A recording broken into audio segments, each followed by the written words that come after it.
ፍልጠት ዝዓጠቐ መንእሰይ ኣብ ምህናፅ ብልፅግቲ ሃገር ዘለዎ ኣበርክቶ ወሳኒ እዩ። መንግስቲ ኤርትራ ንዜጋታቱ ምዕሩይ ዝርግሐ ትምህርቲ ንምርጋፅ ዝገብሮ ዘሎ ወፍሪ ድማ ኣብዚ ጽኑዕ እምነት እዚ ዝተበገሰ እዩ። ተመረቕቲ ኮሌጅ ስነ ፍልጠትን ቴክኖሎጂ ባሕርን ብዝቐሰምዎ ዓውደ ትምህርቲ መደባት ልምዓት ንምዕዋት ኣበርክቶኦም ከም ዘዕዝዙ ምርግጋጾም ድማ ምህርቲ ናይቲ ወፍሪ እዩ።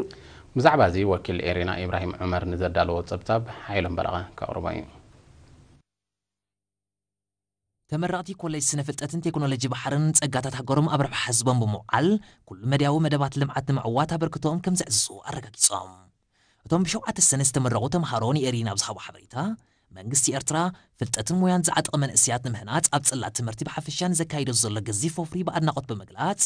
ደሊቦሞ ዘለዉ ፍልጠትን ሞያን ኣብ ህንፀት ሃገርን ምምሕያሽ መነባብሮ ህዝብን ዝህልዎ ኣስተዋፅኦ ቀሊል ከም ዘይኮነ ጠቒሶም ድልውነቶም ኣረጋጊጾም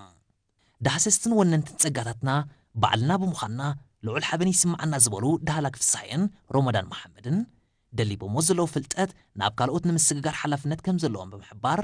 ኣብ ሰላስል ሃገራዊ ዕማም ኣበርቲዖም ከም ዝፅዕሩ ኣብሪሆም ውፅኢት ናይቲ ኣብ መንእስያት ዝግበር ዘሎ ወፍሪ ምዃኖም ዝሓበሩ መሓመድ ኣቡበከርን ኣማኒኤል ግርማይን በኮኖም ብነፃ ንዘምሃሮም ህዝብን ሃገርን ሙሳኦም ንምኽፋል ድልዋት ምዃኖም ኣነፂሮም ካብ ወለዲ ኣቶ ኣዩብ ሳልሕ ወይዘሮ ዓሻ ዓብዱን መምህር ሚካኤል ከበደን ድማ ስድራ ቤታት ንደቀን ቁኑዕ መስመር ናይ ምትሓዝ ሓላፍነት መሰረታዊ ምዃኑ ብምጥቃስ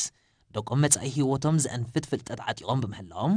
ብዝተመረቑሉ ዓውዲ ብቕንዕናን ተወፋይነትን ክሰርሑ ከም ዘተባብዕዎም ገሊፆም 16 سنة لدرسة والنا كلا نجاح حتى إلا درجات إلا لبطحنا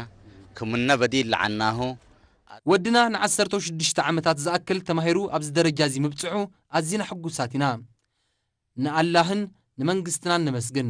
فقدو تهاني زول أبيات تمرت دما زي سعبو دك أناون أبزلا على درجة 5 بطحو زرقا قتيوم فضل رب العالمين وحقه فضل حكوماتنا إلا درجة إلا قلنا بصح قدرنا زعوت زدما